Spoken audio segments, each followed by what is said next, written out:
The neon pulse of Times Square felt worlds away from the shadowed corner of a dim speakeasy in the West Village. Rose leaned back, her signature pink hair tucked under a nondescript beanie, while Bruno adjusted his sunglasses despite the midnight gloom.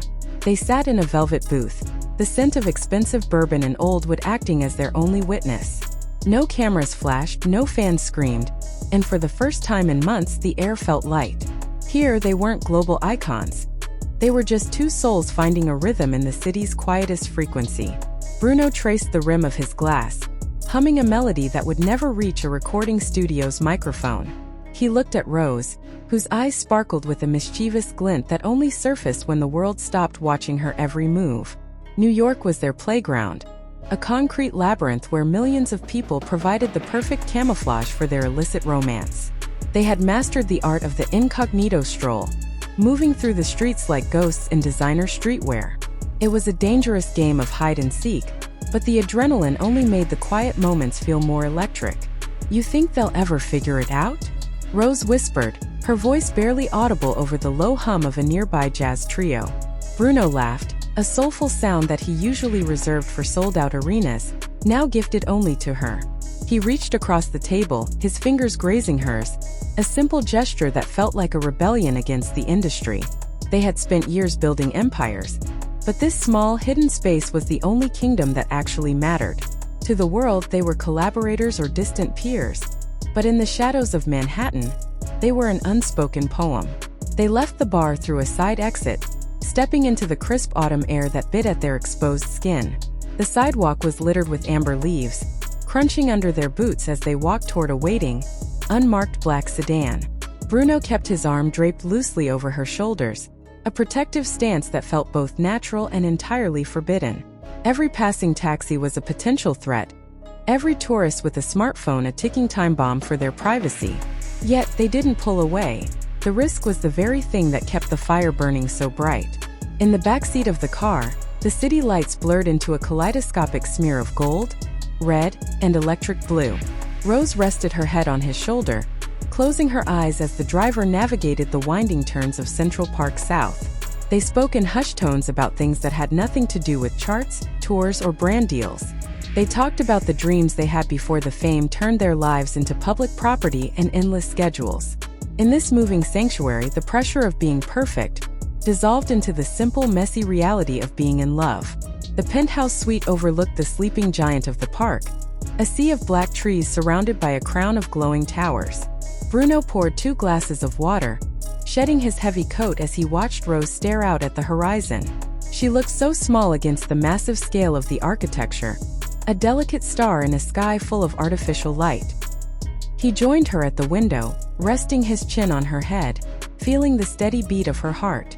They were the king and queen of a secret world, ruling over a territory that existed only between 4 walls. "Tomorrow I have to be Bruno again," he muttered, the weight of the persona settling back onto his weary shoulders. Rose turned in his arms, her face illuminated by the soft glow of the moon reflecting off the Hudson River. She placed a hand on his cheek, her touch grounding him in a way that a standing ovation never could. "And tomorrow I'll be the girl the world thinks they know," she replied with a sad, knowing smile.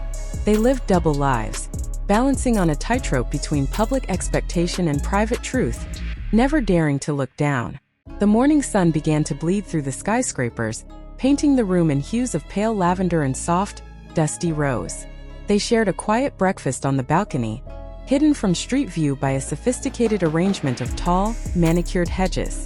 The smell of fresh coffee and expensive pastry filled the air, a domestic scene that felt surreal given their chaotic realities.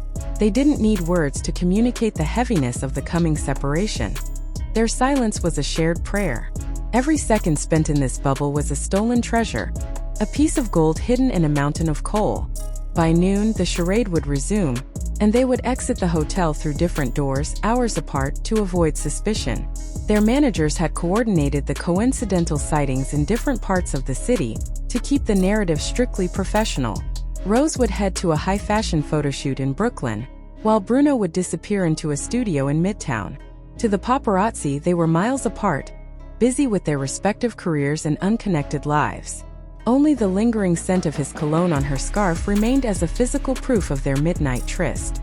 Rose sat in the makeup chair, her face a blank canvas for the artist to transform into a global pop phenomenon. As they applied the bold eyeliner and shimmering glitter, she looked at her reflection and saw the mask sliding into place. Deep down, she was still thinking about the way Bruno laughed at her jokes when no one was around to judge. She scrolled through her phone, seeing a headline about her lonely life in the city, and suppressed a smirk. If only they knew that the most famous man in the world had been holding her hand just hours ago. Across town, Bruno was laying down a vocal track, his voice echoing with a depth of emotion that puzzled his producers. They praised his artistic growth and the soulful longing in his delivery, unaware of its true source. He wasn't singing about a fictional muse. He was singing to the girl who was currently posing for cameras in a drafty warehouse. The music was his only outlet for the truth, a coded message sent through the airwaves to the only person who understood.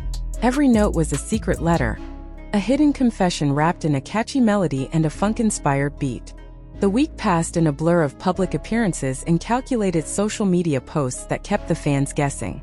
They liked each other's photos with the clinical detachment of professional colleagues, fueling rumors that were quickly debunked by sources.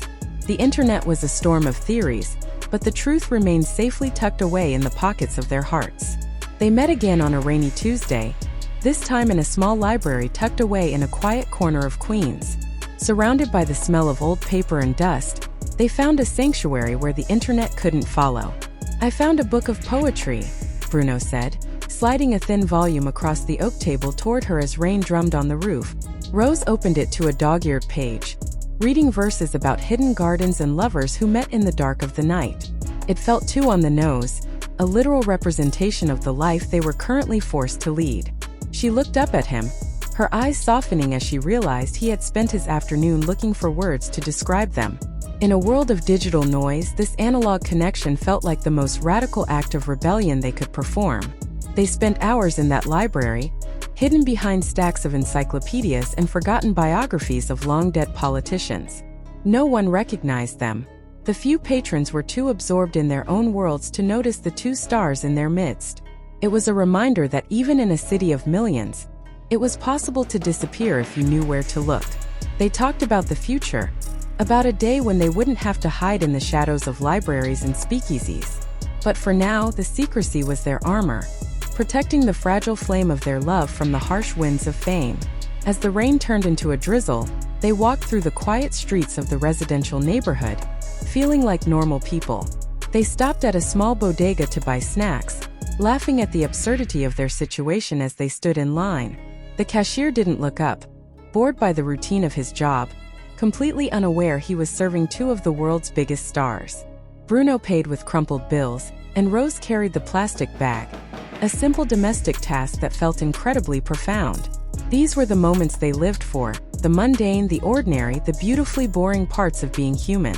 Back in the car, the reality of their schedules began to loom over them like a dark cloud on a beautiful day.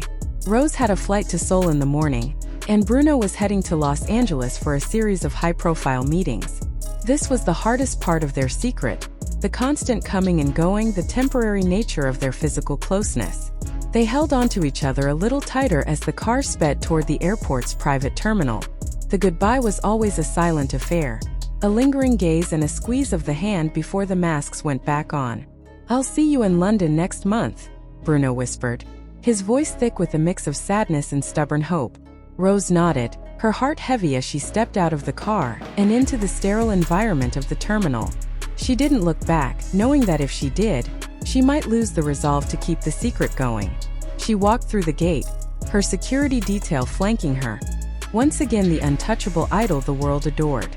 But under her coat, she wore a vintage t-shirt he had given her, a secret layer of warmth against the cold. Bruno watched her plane disappear into the gray New York sky, feeling a hollow ache in his chest that music couldn't fix. He drove back to his hotel, the city suddenly feeling much larger and more indifferent than it had just an hour before. He sat at the piano in his suite, the keys cold under his fingers as he began to play a slow, melancholy tune. The city lights flickered outside, a million stories happening at once, but only one mattered to him. He was a man with everything the world could offer, yet he was waiting for a text from a girl miles away. The text arrived just as the sun began to set, a simple heart emoji that carried the weight of 1,000 unspoken promises. Rose was safe, she was thinking of him, and the secret remained theirs and theirs alone for another day. He smiled, the tension leaving his body as he leaned back and watched the stars struggle to shine through the urban haze. They were playing a long game, a symphony that required patience, timing, and an unwavering commitment to the quiet parts. In the end, the world would have its rumors, but they would always have New York and the truth. One day, the headlines might change, and the world might finally see what they had built in the dark corners of the city. But until that day came, they were content to be the greatest mystery that Manhattan had ever managed to host. Their love was a masterpiece painted in disappearing ink, visible only to those who knew exactly where to look. As the city that never sleeps finally began to quiet down, the two stars remained aligned, separated by oceans but connected by a secret. New York held many stories, but the tale of Rose and Bruno was the most beautiful one never told.